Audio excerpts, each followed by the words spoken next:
the surest and most powerful instrument of understanding is our own emotional response, provided that we can make a disciplined use of it.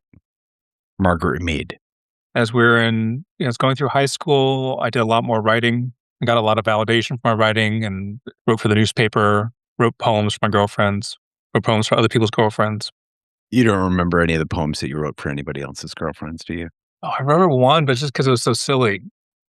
Robin, Robin, to you, my tennis balls of love, I'm lobbin'. If I had a cat, I'd call it Robin. Something like that. It got me in a little bit of trouble, even though it was really silly. Robin, Robin, for you, these bloodshot eyes of love are sobbing. If I had a bear, I'd call it Robin. Something like that. Well, you can probably develop it into a country western song. It really does sound like it, yeah.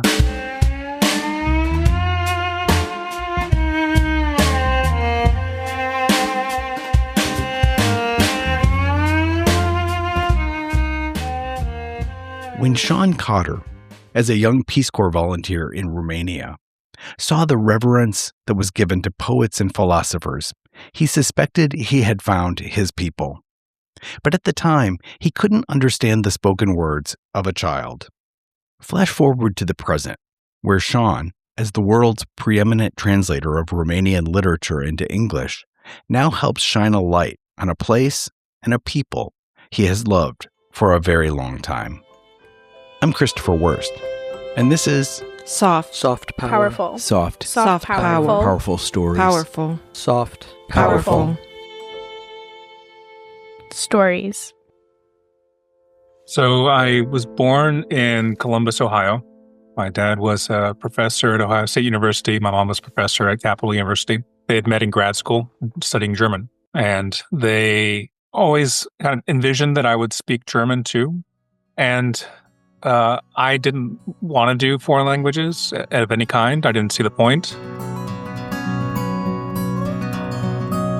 Their lives didn't work out the way they thought they were going to work out. And my dad left OSU, did this and that, eventually became an Episcopal priest. My mom found a high school teaching job when we lived in Mississippi and then worked in the library.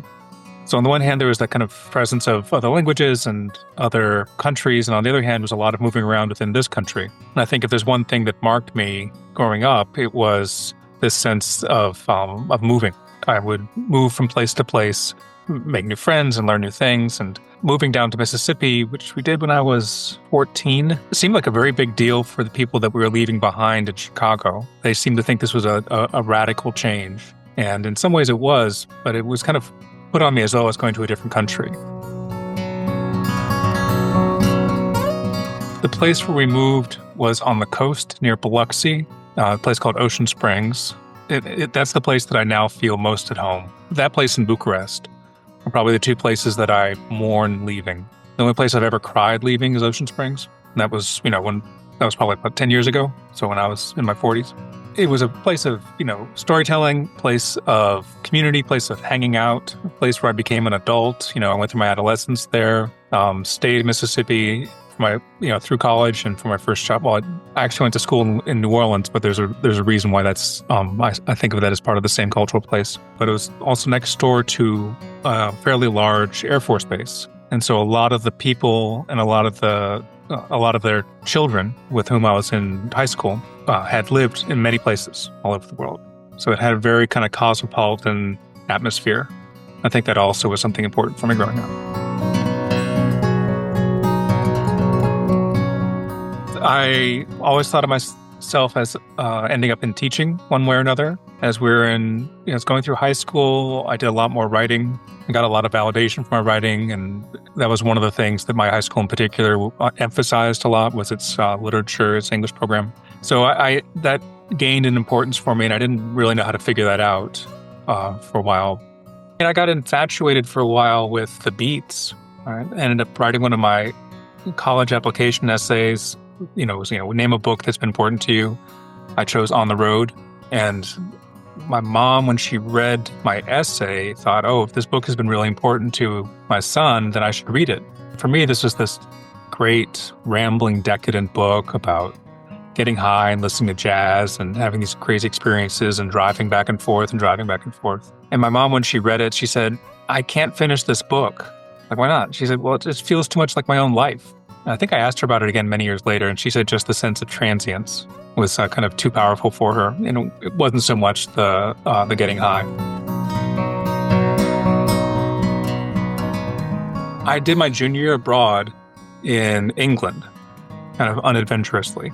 I can remember the moment I decided to do that when I had a friend who was about 2 years older than me who had taken a trip somewhere in North England and Scotland on a bus, and he just described this way in which he was with a buddy of his, and they started traveling with these two other women who were also traveling around, and everything seemed kind of like something out of On the Road, right? It all seemed very exciting. And I walked from that coffee that we were having, I walked down to the International Education Office and asked what they had available.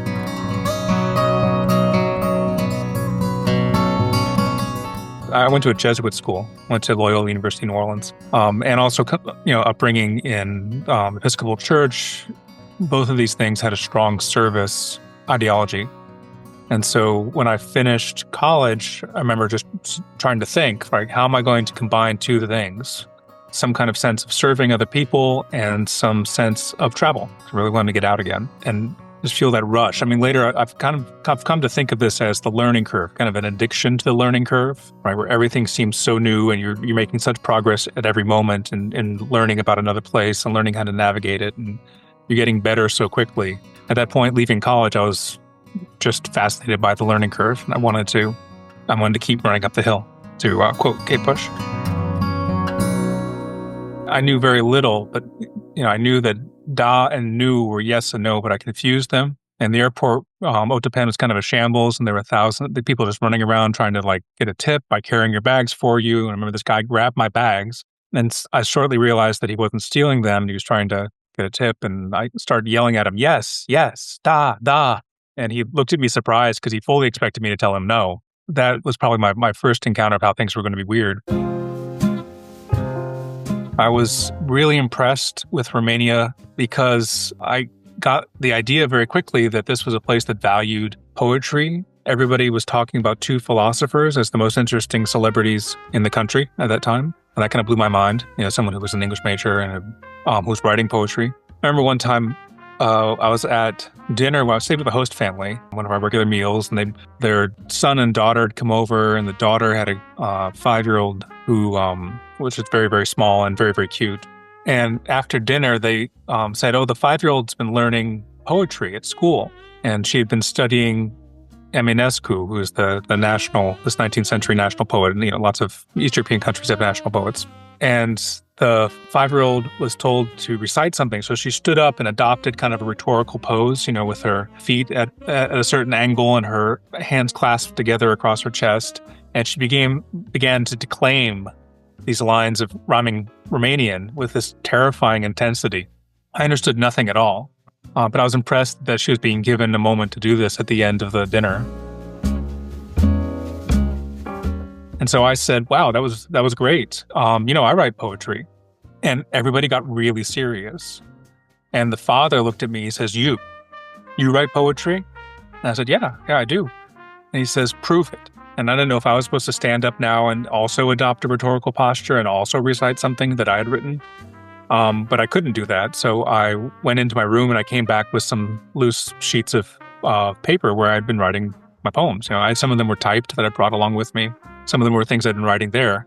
And of course, they were all in English, and this conversation's happening in Romanian, and the family didn't speak any didn't speak any English. So it was kind of a strange moment, but he looked at these pieces of paper very intensely. And then melodramatically, he just let the papers drop out of his hands onto the dining room table.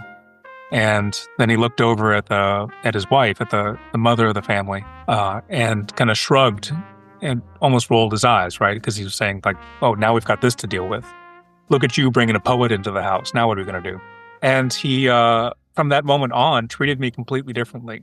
If he saw that I was writing, he would literally tiptoe past. He was a big guy, and he would, usually wore an undershirt around in the house. He had all this white hair that kind of shot backwards, and he had this big belly, and he would lean backwards and place his feet down on the balls of his feet, like he was in a cartoon, coming past me. There was one time when his wife was reading the newspaper, or maybe she was doing a crossword or something like this, and I was in the same room and I was writing something, and he came in and whispered to her, "Don't you see he's writing poetry? We should leave." I would never have been able to imagine any place in the world that would treat me like that at the age of 23, I think, 22, 23. A completely unskilled and unpublished poet.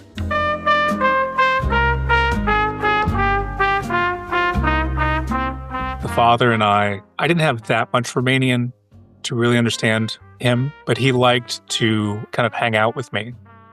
And so we were on the third floor of a building in this this old area of Bucharest. And he would smoke a cigarette, and we'd just stand at the balcony and kind of look over at the street and just hang out like that for a while.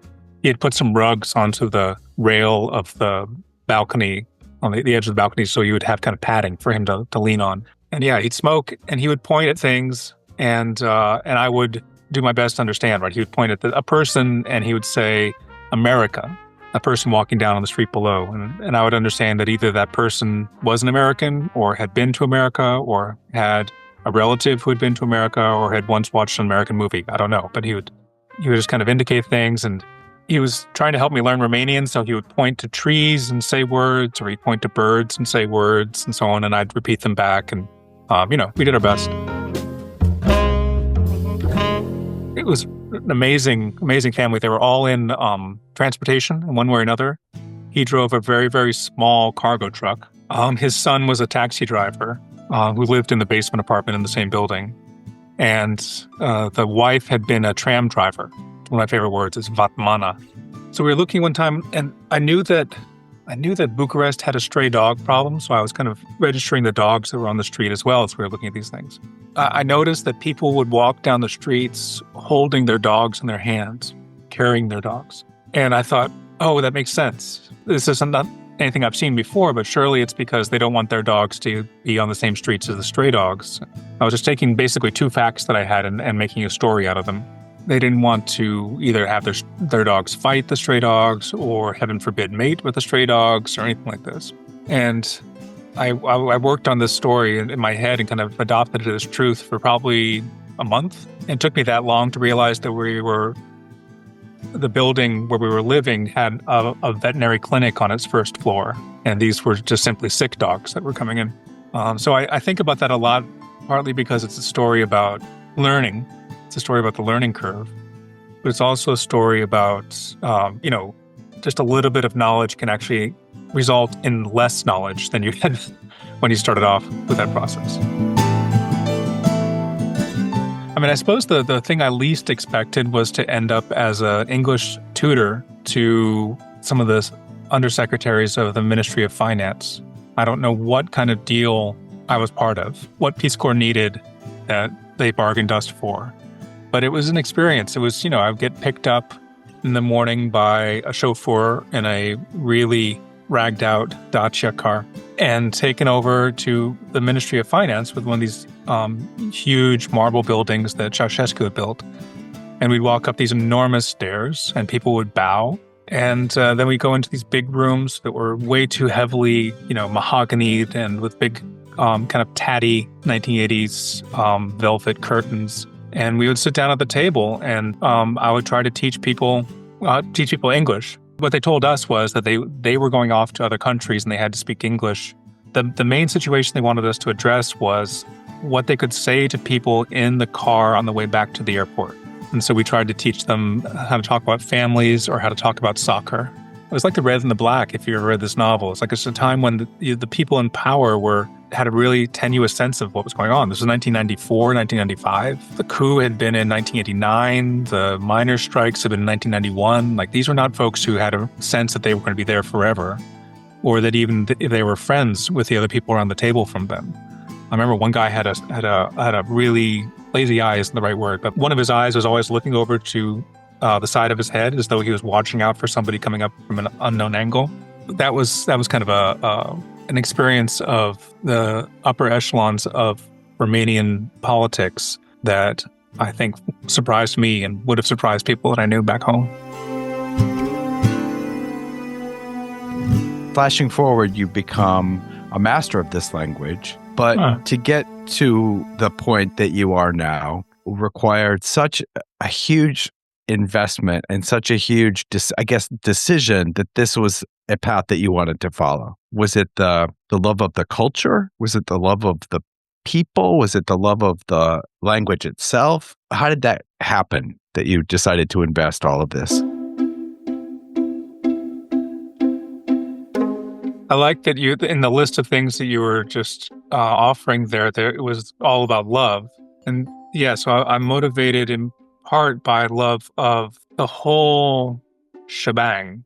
So the love of the people that I knew there and that I know there now, the world that they inhabited. I love the Romanians and Americans that I was with. And I love the person that I was then, and that I am in some ways still the same person, but in many ways not the same person. I think in the most general terms, translating has become a way for me to understand experiences I've had in two different languages and to see if anything adds up, if anything can be stitched together from those two experiences. So the more that I go to Romania, the more time that I invest and the more of my life has been lived in that place, the more questions that it brings up, because it's fairly far away, right? The more questions it brings up for, is it connected to my life here?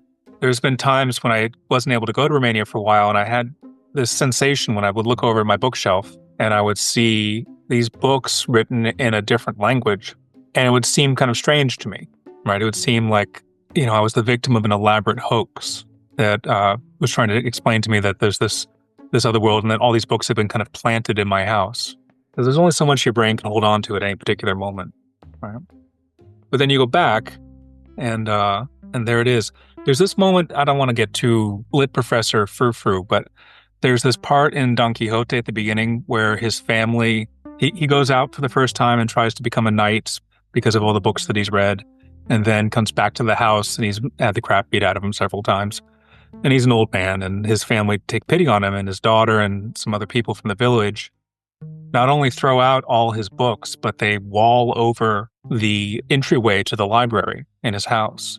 I've always found it kind of haunting and moving, this moment when Don Quixote wakes up from his wounds and recovers, and he's able to walk around the house, and he's looking for the library, and he's kind of feeling along the wall, trying to figure out, he has the sense that there was something on the other side of the wall, but he can't see it anymore. And sometimes that's my sense for Romania, right? I know that there's this part of me that's behind the wall there, and I need to, unfortunately, the wall has these Cold War feelings, but that's not the wall I'm talking about. There's this sense that there's a part of me that's been blocked off that I need to make contact with again. So I think translation is often that. Translation is a way of bringing up in front of me the friends that I have that would use these words and these Romanian words and these Romanian expressions. And when I really dive into the literature, I can feel it.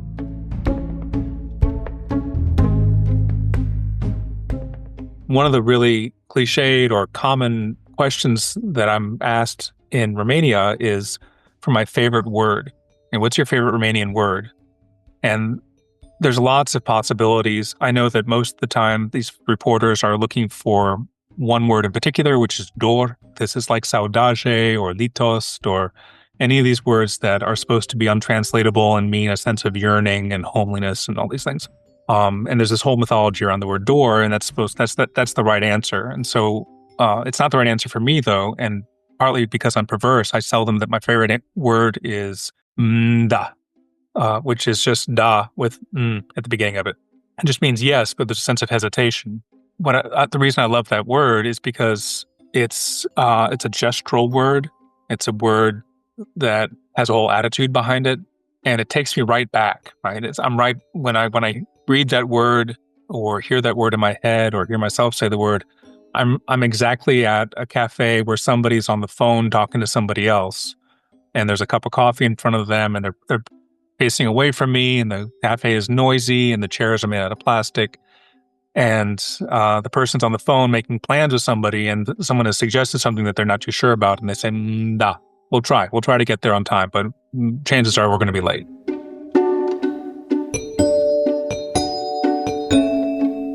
I wish there was an easy way for me to capture the length and depth of what that first Peace Corps experience has meant for my life. It's been 30 years of a much better life than I think I would have had otherwise. I'm definitely the huge beneficiary. If I've done something for Romanian literature has done much more for me over all these years. That if I'd gone, for example, like a lot of my friends wanted to, and like I thought I wanted to go straight from undergraduate into graduate school and into a PhD program, because that's what success looked like or something, or that's what staying in school looked like, and school was fun, and I was good at it.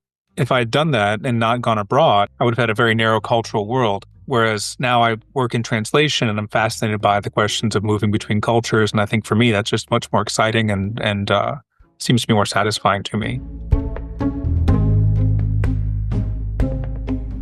I wish I could tell you what it was like, right? This last fall when I was there, I patched things up with a friend I knew from 30 years ago. I made friends with him when I didn't really have very much Romanian.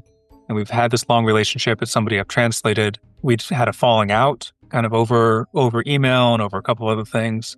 And I saw him again, and we were able to patch things up and come back with a really deep and sense of friendship. We had this long talk outside. It was freezing. It was October. We're drinking wine, talking at this outdoor cafe. We're the only people in the outdoor park because it was so freaking cold. And we're working things through. And by the end of it, he gave me this big hug, and we kissed twice.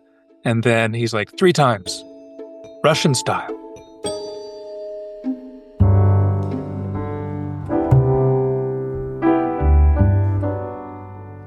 Well, that means we're coming to the end of the episode. But I don't want to finish before I give Sean a chance to answer a question from our dubious Aunt Deb. People can do whatever they want in their own countries, just not in mine.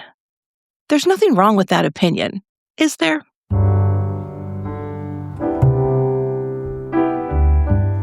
I did what I did because of the combination of wanting to do good in the world and wanting to see more of the world.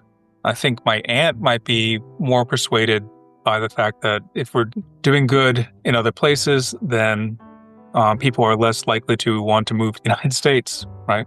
If my aunt is anti-immigration, then the best thing for her would be for us to make other places more hospitable and more habitable to live in. It's always kind of funny, right? To make the argument that the United States culture needs to be more open, which is obviously one of what we call the third goal in Peace Corps, right? This sense of bringing the cultures together. The United States is such a big place that that's not always a self-evident argument for people, right?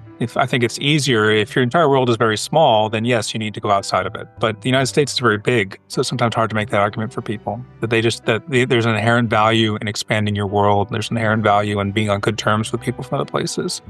That it makes you a softer, more open, more robust, and more flexible person. A 2-time National Endowment for the Arts Fellow, Sean Cotter is the translator of 11 books, including Teo Bobe's Curl and Nikita Stănescu's Wheel with a Single Spoke and Other Poems, which received the Best Translated Book Award for Poetry in 2013. His English-language translation of Solenoid by Mircea Certarescu was longlisted in the International Booker Prize in 2025. He is currently a professor of literature and translation studies at the University of Texas in Dallas. As always, thank you so much for listening.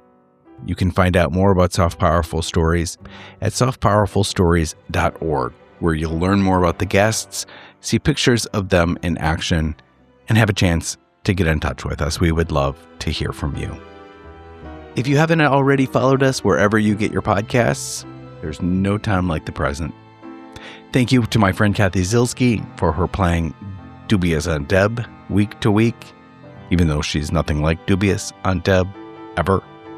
My name is Christopher Wurst. I'm the host and producer of SoftPower FulStories. Until next time.